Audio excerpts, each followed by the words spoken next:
Austerman from Norton, Kansas. I served in the 35th Infantry Division, Company L, 3rd Battalion, 134th Regiment. I enlisted in the Army when I was 17 years old.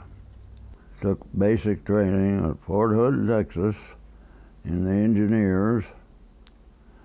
And after that, after the Fort Hood, after basic, we was transferred to Fort George G. Meade, Maryland, and done some more training. I grew up after I got out of grade school. Times were hard, and Dad, the other two brothers was left or gone, working other place, so I stayed around and helped Dad instead of going to high school. After that, well, we decided I'd join and had to get their permission to join.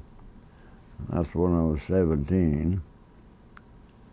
And they had to sign an affidavit, for me to join.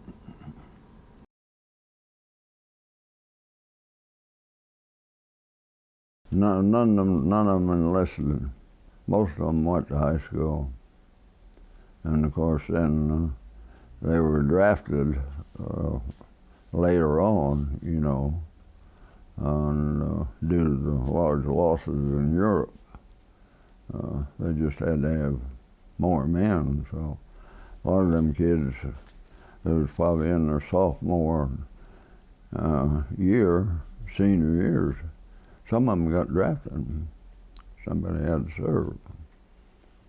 So I guess I just decided I'd enlist. In them days, we wasn't fighters. We were just trying to save America, help save America. Sam and I always, at East St. Lo, when we joined the 35th Division, we made a pact that we would never shoot a German in the back or shoot a German coming towards us unless he had a rifle.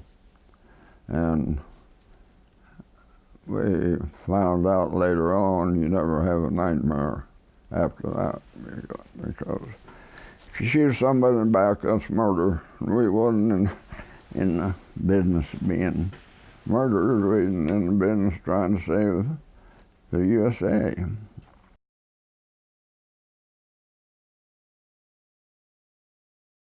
Roosevelt passed the WPA, Workers' Progress Administration, and then that's what saved most of the farms in Kansas, because of the feed and grains program and WPA. You had to furnish your own team and scraper, and Dad would get $40 a month. And of course he wasn't the only one. About every farmer around Normal, Kansas, or home did the same thing. And then of course later on,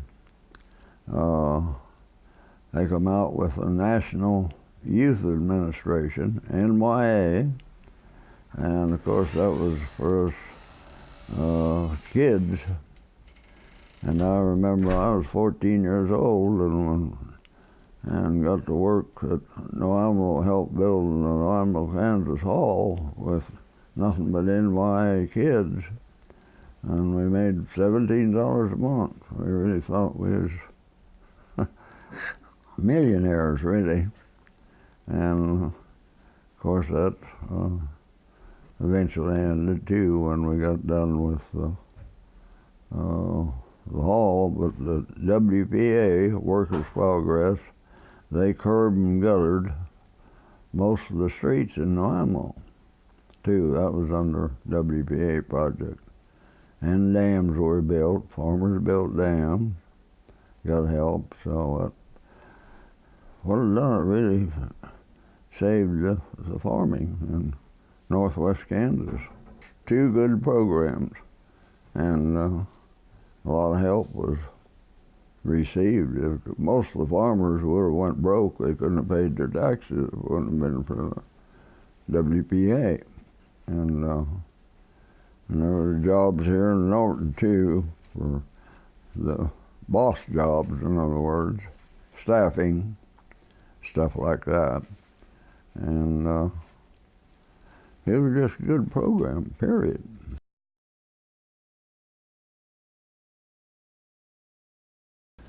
I had been to Denver, I guess would be the largest. We would go through Denver and go to Grand Junction, Colorado to pick peaches when we was 13, 14 years old. And we would hitchhike from Grand Junction back to Denver. And then I don't know, went to Denver, and there's some friends that lived at Fort Morgan, Colorado. And I come back from picking peaches one year, and I went up there and helped them put up hay. This was in August.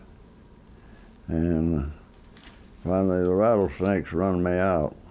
Every time they'd buck in a load of hay, they'd buck in a couple rattlesnakes, so I hitchhiked all the way home from Fort Morgan, which in them days is pretty easy to do. They picked you up, people.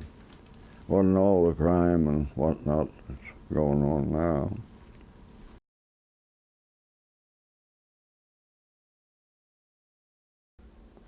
Well, I knew about it ever since 1939 when Hitler invaded Poland, just by reading newspapers and listening to the radio, and of course 2 brothers in the army, reading letters from them and whatnot.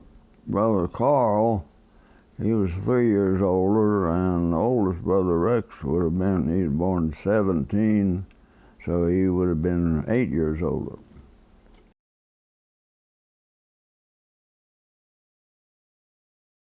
No, he went in the military in 1941, and Carl went in 42.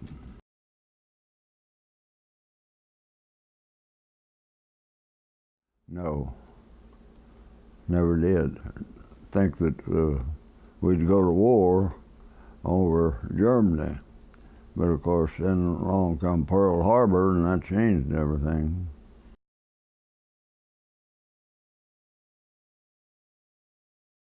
Scared, really was, and after I got on the train, got to visit, there was some other draftees on there and enlistees, and when we got to Denver, and they put us on the trucks and took us to Fort Carson, and of course then on to Fort Hood, Texas, and that really waked me up. That's when things changed. You wasn't your own boss anymore. You was under orders from somebody else, and everything was different. And hundreds of GIs, every place you'd go was full of soldiers. No, I was there 13 weeks, basic. I had to run the obstacle course every morning. Get up at 5 o'clock and take a shower and do this and do that and eat at 7 and fall out at 8. And then we'd run the obstacle course, and then of course we'd take lessons in using TNT and stuff like that, ball shooting, rifle range, everything. Then we got down to camp, and I kind of enjoyed the basic training on engineering and building pontoon bridges. Life was altogether different once we left Norton, Kansas in November for induction into the Army.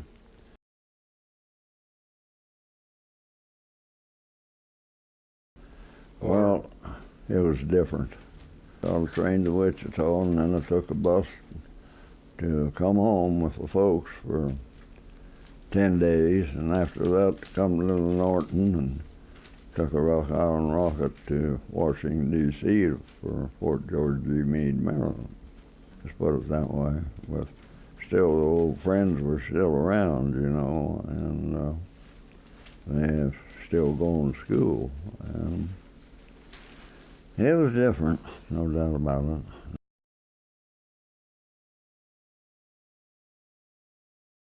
Took the train to New York. We went to what we called Camp Shanks at that point in time, and of course then we was there a couple of weeks probably, and then on to the pier, and then we heard stories about soldiers getting sick on the troop ships and stuff like that, and but after we got to the pier and seen the Queen Elizabeth, why, we knew we wouldn't get sick because it was big, big, big. Boarded the Queen Elizabeth. Thought, boy, this is great, but the bad part of it was it's 14 stories high, and every other night you got to sleep on the promenade deck or the A deck or the deck below that. Now, next night you had to go down 14 stories in a little old stateroom, and of course that would just about scare you to death due to the fact there wasn't no way out. You get claustrophobia. You never did get sick because the ship was so large that it would slowly go up and then slowly come back down rather than humping and gumping, in other words. Meals was good. Got fed twice a day is all. We didn't get any breakfast. I remember once in a while might get a little raunchy stomach when you walked into the dining room from upstairs. It was a very large room, probably before the war. It was a great big entertainment center for the ship. But outside of that, the food was pretty good. And they had PXs on there. You could buy cigarettes and you could buy chocolate bars and stuff like that. If you stop to think about the work it took to get that ship ready to go and supply that many meals twice a day, and medicine and sick bay, and that was quite a feat.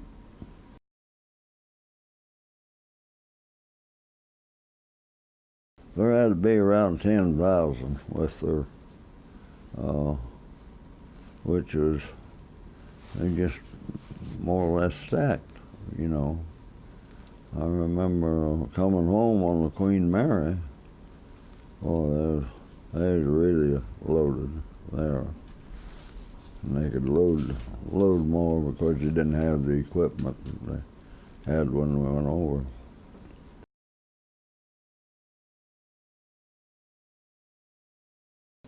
The ships, the Queen Elizabeth and Queen Mary could go 35 miles an hour, so there was no troop ships that could go that fast. There was no submarines that could go that fast. And evidently they had help from other sources where the submarines were located, because then all at once the ship would go to the left so many minutes, and then straight, and then maybe right so many minutes, and then straighten out again. So that took an extra day from New York to Glasgow.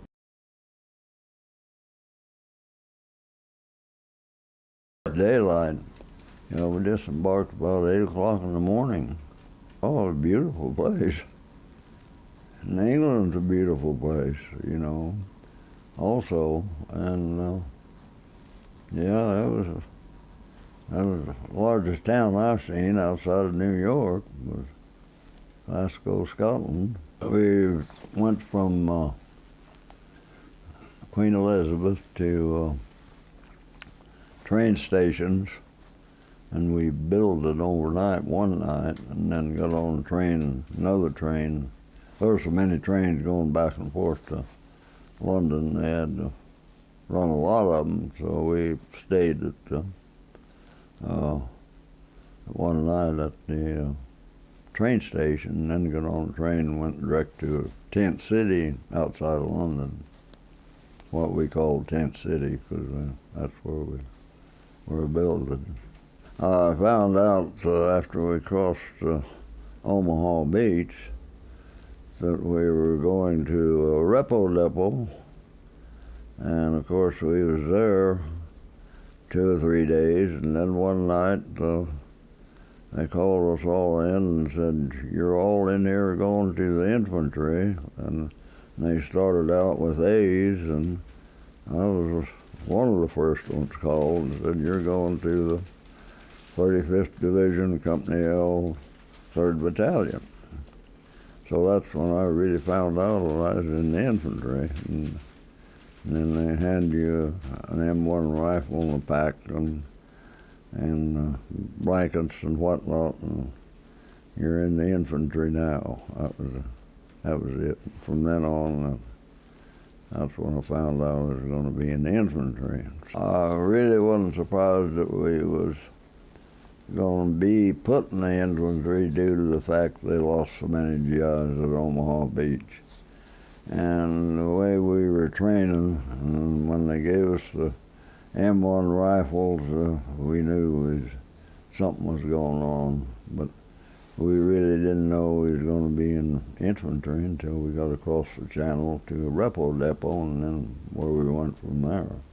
That they was doing anything to get GIs, and they took Quartermaster Corps, they took Air Corps, replacement, they took about every GI that didn't belong to a unit ended up in the infantry. And they gave us an M1 rifle, never shot one, because we trained with carbines. And of course, after we left London, well, then we went across the channel to Omaha Beach.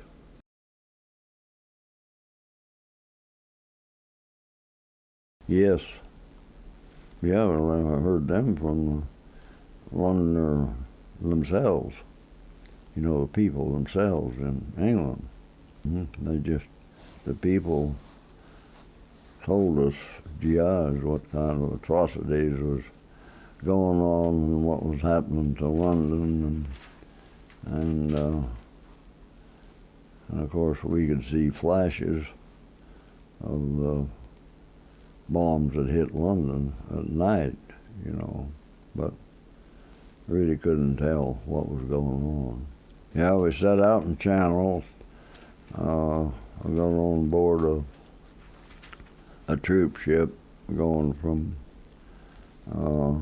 London to Omaha Beach, and we set out in the middle of the channel for about 2 or 3 days, just sat there waiting to dock and unload. We had to unload out into fairly deep waters due to the fact the ship was couldn't get too close to shore.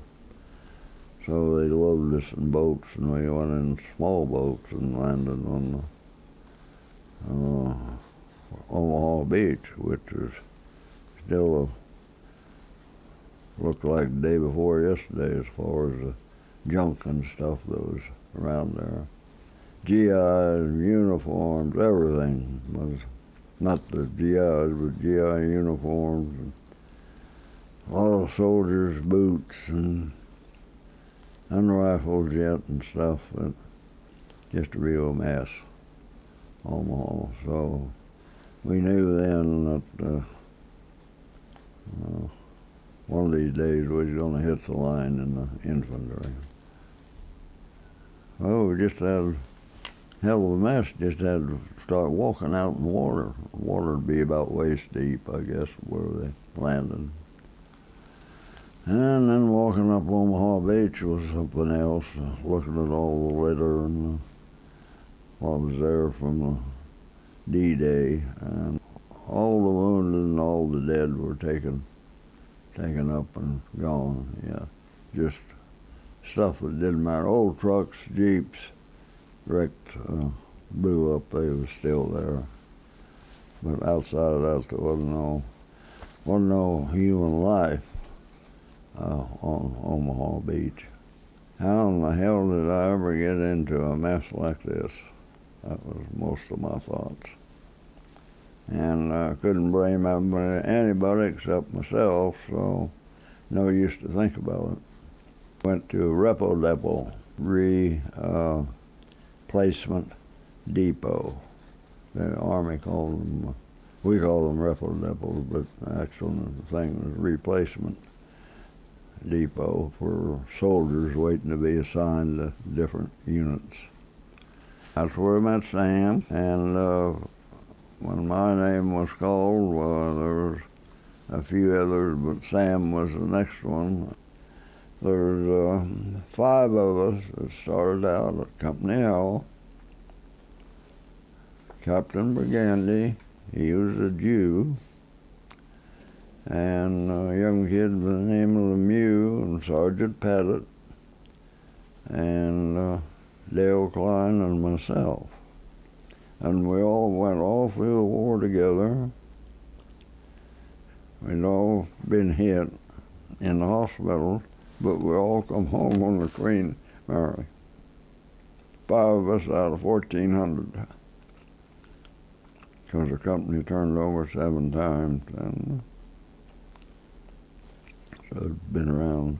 And of course, then you step back, and the sergeant tell you, well, said, you're in Company L Infantry now, so said we'll be leaving here whenever we can get a truck to take you to the 35th Division. Must have been fate. It was the first time we got hit was Thanksgiving Day in 1944.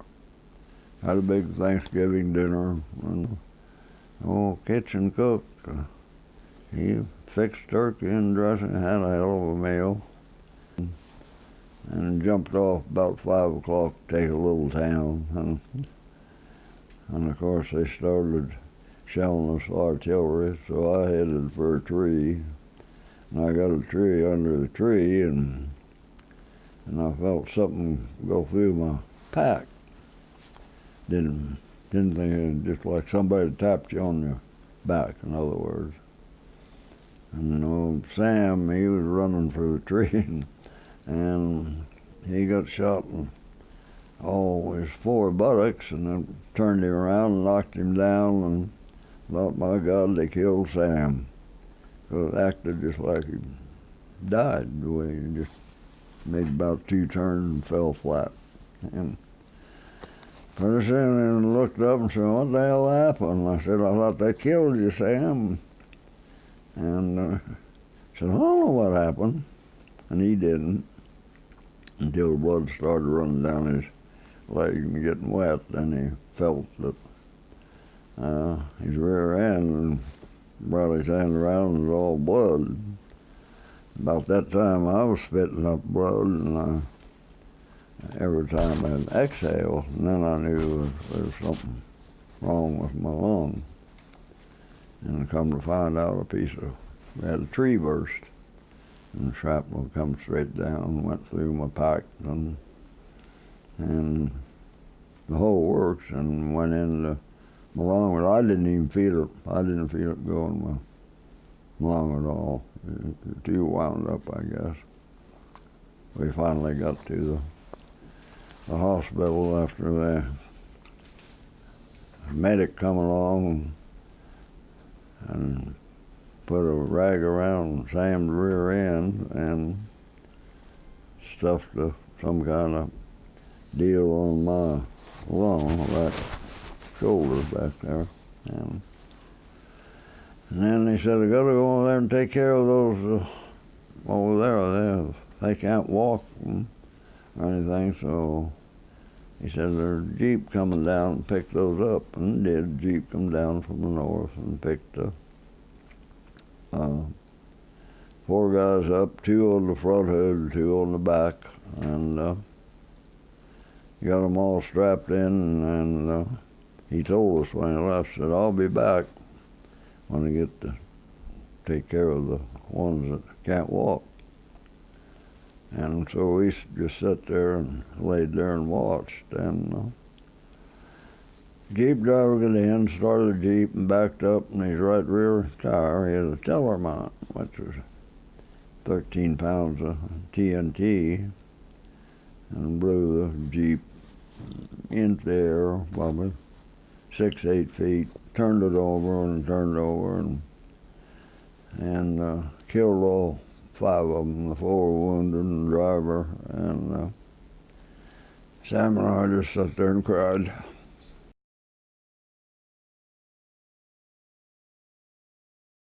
I don't know how much, probably 10, 12 days, something like that. And the doctor said your wound's healing good, he said.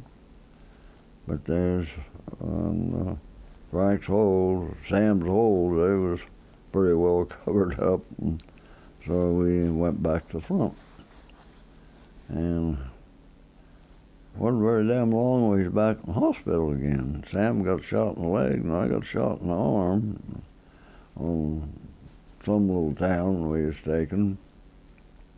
Just a flesh wound, wasn't lucky enough to hit a leg bone or arm bone. That's what we was wishing for. See if we hit that never did happen. We just got flesh wounds. We was back there about 2 days, and doctor said, now you 2 guys have been hit twice. And said, yeah, battle fatigue. And I remember I didn't put that in my notes. And said, no, I don't think so. Well, I said, if you think you got battle fatigue, you got the right to go across the street and talk to that psychiatrist over there and tell him your story. I remember Sam saying when we was walking over there, he said, how in the hell do you act crazy? And I said, that's pretty hard to do, Sam. Act crazy if you're not crazy. He said, we're not crazy. And anyway, I said, you go first. So he went in there, and he'd in there about 5-6 minutes and come out, and of course the name was Henry, and my nickname, they called me Hen. And said, it ain't gonna work, Hen. Just ain't gonna work. Said, I'll tell you when you come back out. So I went in, and the first thing he was, I caught picking little old short second lieutenant with great big black glasses. And he said, have you ever been abused by your mother? And I said, abused? I guess I never heard that word.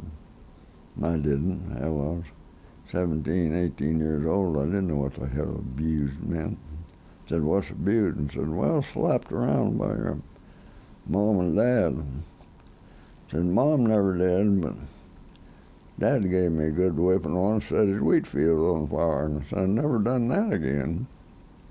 And are you sure that's all he done to you? And I said, yeah. I said, why?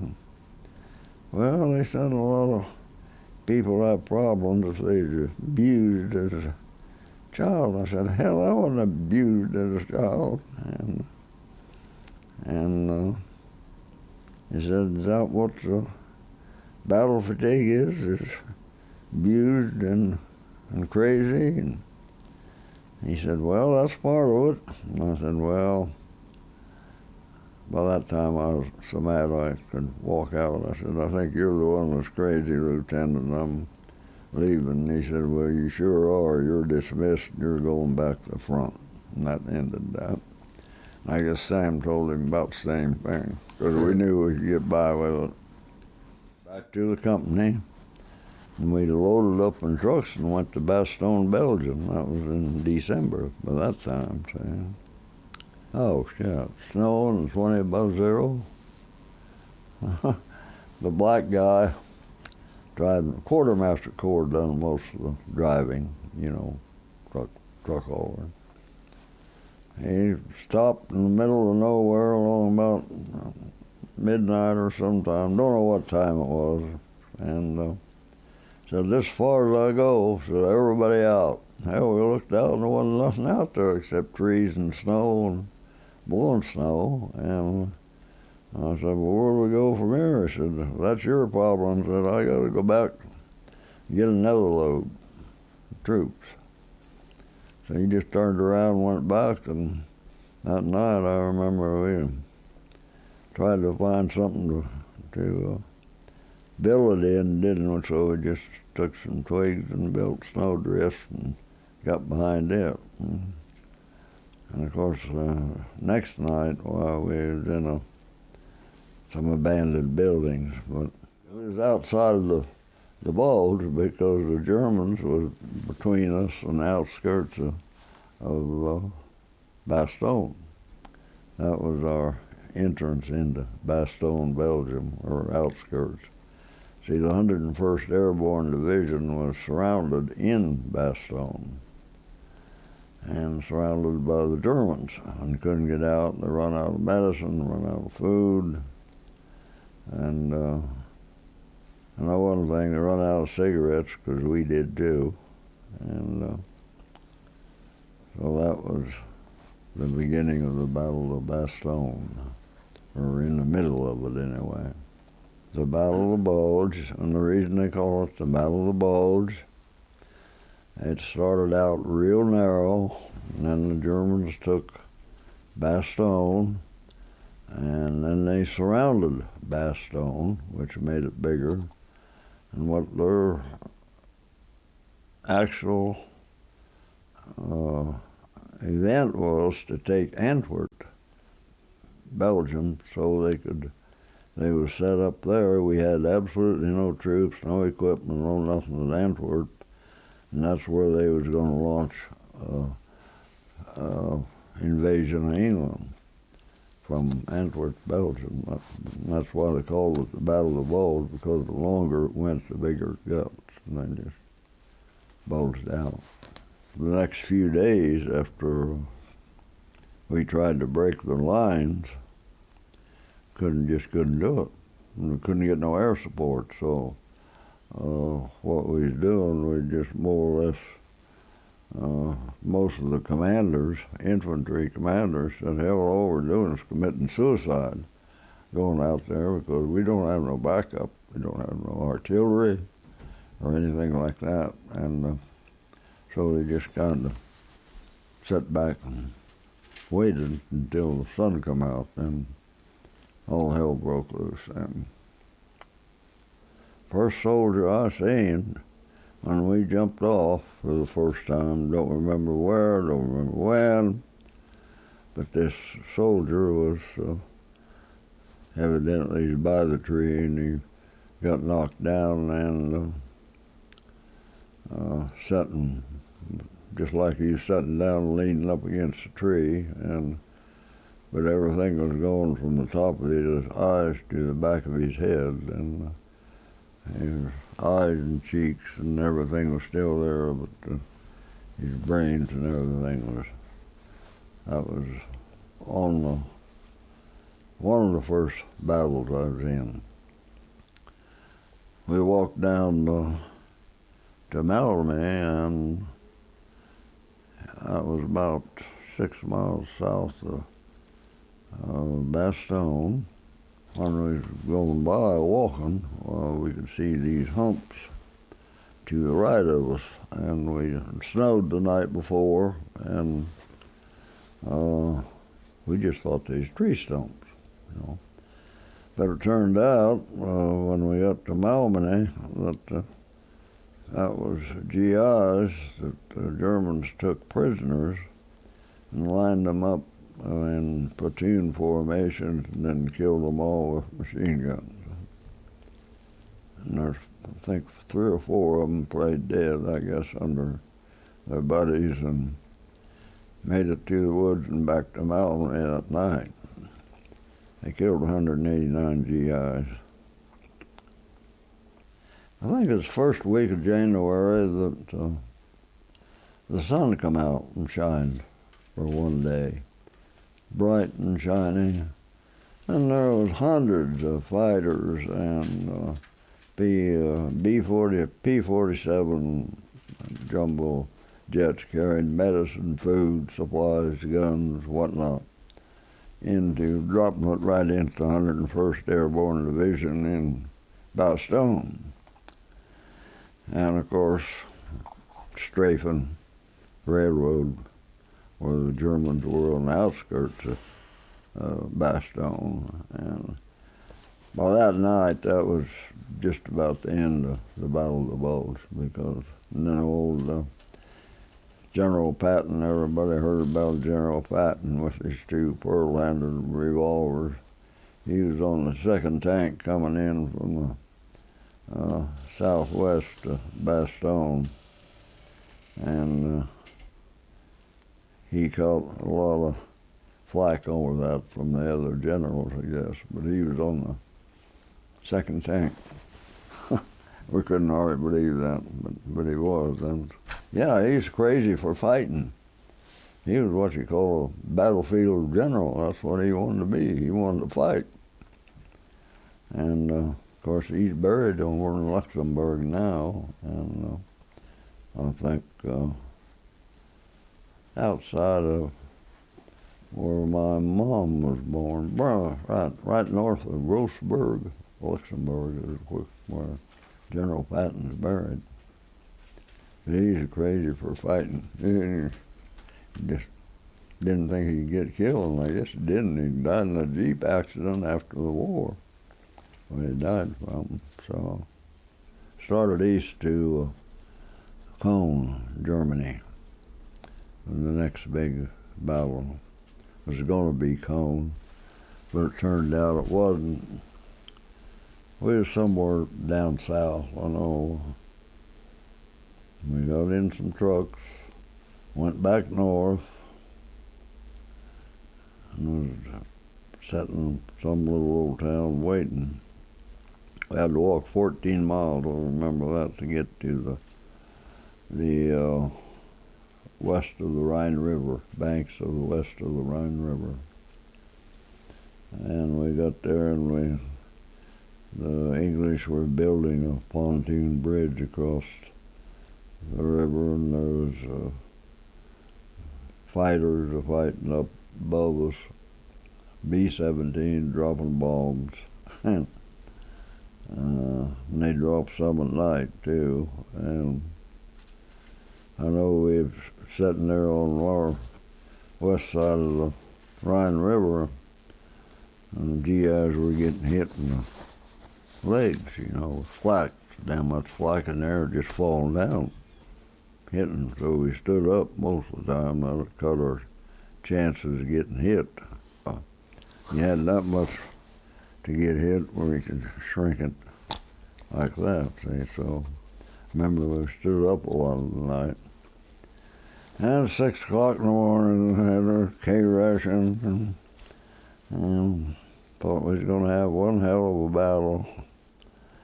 And L Company, when we hit the banks west of the east, on the east side of the Rhine River, first thing we hit was the Cologne Cathedral, which is probably from here to highway, east of the probably wasn't that far. Had very little resistance. Walked up the banks and walked up to this cathedral and looked at it, and the Twin Towers were still standing there. There wasn't no windows broke in it, but everything within 30 feet of that cathedral was smashed. Everything, sidewalks, entranceways, like but the cathedral wasn't a glass broken, Captain Burgandy, we called him Dad, after 6, 7 months on the line with somebody, you forget all that sir and yes sir and all that crap. And I said, that's got to be a miracle, Captain. He said, I believe you're right. I said, what do you think, Sam? And Sam said, it's got to be a miracle. So we all shook hands, and it was a miracle. The good Lord stepped in and protected that cathedral. And he said, we had another miracle. He said, this is one time a Jew agrees with a Catholic and a Protestant. And he said, that's the second miracle. He said, there won't be any more miracles. Because we'd argue religion at night sometimes, and I don't believe in what you Jews do, and the Jew daddy say, I don't believe in what you Catholics do either. You go confess to another human being, and Sam says, got you all beat. I don't even go to church. I'm just Protestant. But we're all good that the good Lord protected the. And told Sam, said, let's go ahead and we'll say Hail Mary. And he said, what's a Hail Mary? And I said, just follow me. So we went in the cathedral, and I said the Hail Mary, and he kneeled down with me, and that was our deal at the cathedral. Yeah, I and Sam one day, or Sam and I, we took a town. We wasn't very far from the Elbe River, if I remember right. And of course, we was going to meet the Russians at the Elbe River, so it had to have been in late June, sometime. Anyway, that don't make any difference. We took this little town, and over in Germany, the farmsteads, you walk out of the kitchen, you walk right into the barn. They was that clean, just as clean as kitchen. And so we built there one night, and the Germans civilians were good to us. Hell, they gave us food to eat and whatnot. And so we went up and said, you can go up and sleep in the hayloft. So Sam and I went up in the hayloft, and we was looking out the east window. And here come this German soldier out of the woods from the south, and he was going along the side of the woods heading for the east, which is some more woods. And Sam said, let's have some fun with him. Said, you shoot left and I'll shoot right, and we'll see what he does. So we started shooting him. I wasn't shooting at him, we were shooting ahead of him all the time. So he'd fall down, he'd get down, or drop down, and then get up and run to the right. Shoot to the right of him, he'd drop down, and then he'd get up and run to the left. And the poor guy got to a point where he couldn't even hardly get up. Looked like maybe we'd have shot him, but hell, he was just out of wind, I guess. And after a while, he finally got up and took off running to the east, so we let him go. That was one of the more humorous sides of the day. Sam and I were walking on the side of a rock fence over there in Germany. Had the rock fences. Instead of barbed wire, they'd build a rock fence about 5 foot tall, about 2.5, 3 foot thick. And we heard this fighter coming, and we looked to the south, and here come this damn fighter plane. And he headed down towards us, and I said, he's gonna strafe us, Sam. So we jumped over the fence to the north side. And he did. He strafed us. And said, next time he comes around, said, let's get on the south side of the fence and we'll shoot some bullets in his engine. See if we can kill his engine. And we did. He done that 2 or 3 times. And pretty soon, about the fourth, fifth time when he come from the south going north, why, the old prop was standing straight up, and of course his guns wouldn't work or anything like that with no power, you know. And he landed probably from here to State Street from us, just cleared probably wasn't that far. We run over and like GIs will do, called him everything in the book. He was sitting in his plane yet when we got there, and we stood behind him. I was on one side and Sam was on the other, and rifles pointed at him, and finally he stood up with his hands up. And Sam motioned for him to get down on the wing, and he got on the wing, and I remember the first thing he said, "Boy, you guys sure know how to cuss." And he could talk fluent English. He was 21 years old. He said, "The war's over for me." He said, "You got any cigarettes?" And I said, "Oh yeah, we got cigarettes." And he said, "What do you got in that plane?" And I said, "I got a pistol and a camera that took pictures of you during the Battle of Bulge." So we got those, and he was 21 years old, and the time we got back to headquarters with him, you took his uniform off, you'd never knew him from American. And we told him,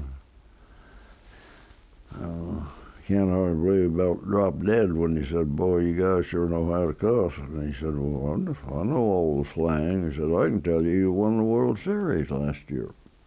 He knew all that, you know, which we didn't. So that was pretty good. That was kind of humorous. He was walking between us, and he said, "I'm glad the war's over for me. So I don't have to worry about it." He said, "We was forced to take 6 months of English training every day, and took a year to learn how to fly, and fly good." And he said, "We was forced to do that. Hitler made us do that. We couldn't." Oh, okay. So we couldn't get out of that. But he said, "Now," he said, "we know you got good concentration camps or prison camps, and we know we get plenty to eat and plenty to smoke. And if you, like I said, if you took his uniform off, you couldn't have told him from an American GI." Of course, when we got to Elbe River, we were just sitting there waiting for the Germans to come across, because the Russians would shoot them in the back or shoot them, so they'd surrender to us. But once in a while, one would take off and try to get back and go west into where the line was, back into Germany, you know. And so he said, "You got to go out and watch these fellas." And so I told Sam when I walked out, I said, "I ain't going anywhere, so we're going to go out on the west side of that road and sit there and do nothing." I said, "Hell, the war's over. We're still alive. Might have a German that would be teed off with something and shoot us." And while we sitting there, of course, there were trucks coming from the north, and of course, and I told Sam, I said, "Hell, I got a brother in that outfit, 30th Infantry Division, 118th Field Artillery Battery A." And I said, "Let's stop him." So we went out and tried to stop the truck. He didn't want to stop, due to the fact that we hadn't raised our rifles, and I thought maybe this was another cover-up like it was at Bastogne, couple Germans with GI clothes on. So we took the damn rifle and laid them down alongside the road, and I jumped on the next truck. Asked him if anybody knew Rex Austerman. Said, oh yeah, he's about 3 trucks back. And sure enough, that was my brother. And so I hollered at Dad when we went and got him. Said, I need a pass. Said, my brother's out in one of those trucks. Oh, he said, it can't be. And I said, yes, it is. And so he come out and he wrote me out a pass. And so I went with Rexy to Mageburg, Germany. And I remember we built it in a strawberry warehouse, and we ate strawberries like they was going out of style.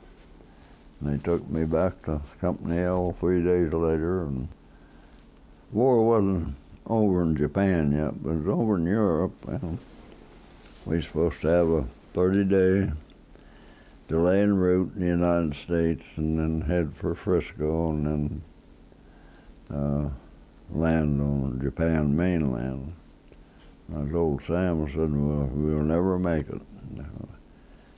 We said, we lived through this, and we'll never ever come back if we go to Japan.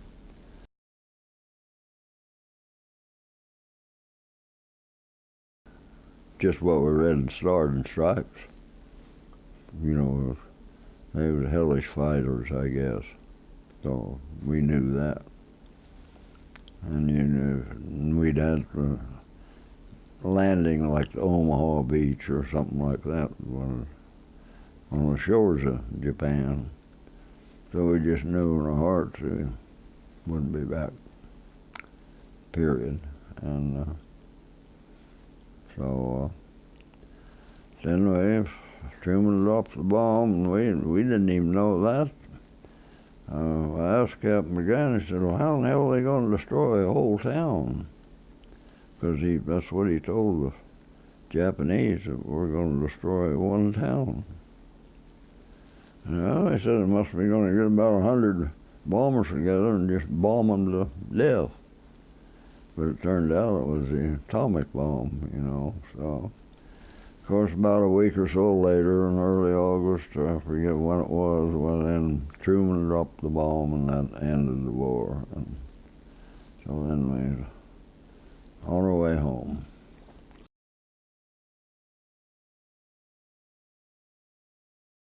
Well, that's just like Cologne, Germany. We went back there in '83, retraced my steps. And how you couldn't tell there's ever a bomb dropped around that Cologne Cathedral. Everything, McDonald's up the street, a couple blocks, and just like there'd never been a war.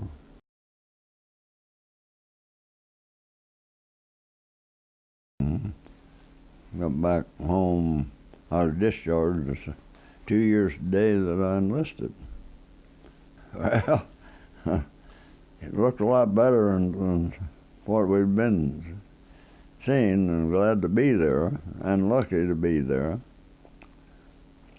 Really don't know how we made it, but 5 of us made it all through the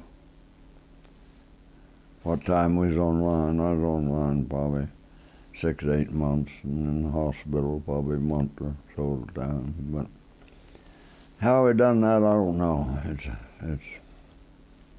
you know, we never talked much about the war until the 50th anniversary. I never talked hardly to anybody about the war until the 50th anniversary. Everybody started talking. Beach and I talked about when we was flying together around engineering projects and stuff, but I don't know. Well, kids hardly didn't even know I was in the war. Never, just didn't talk about it. Nobody talked about it for some reason, and I never really talked about it or opened up or wrote in a letter until 50th anniversary. And I got to thinking, now I should be doing something, because I'm going to be dead one of these days, and nobody will even know we had a World War II. So I think that's when about everybody started talking about World War II.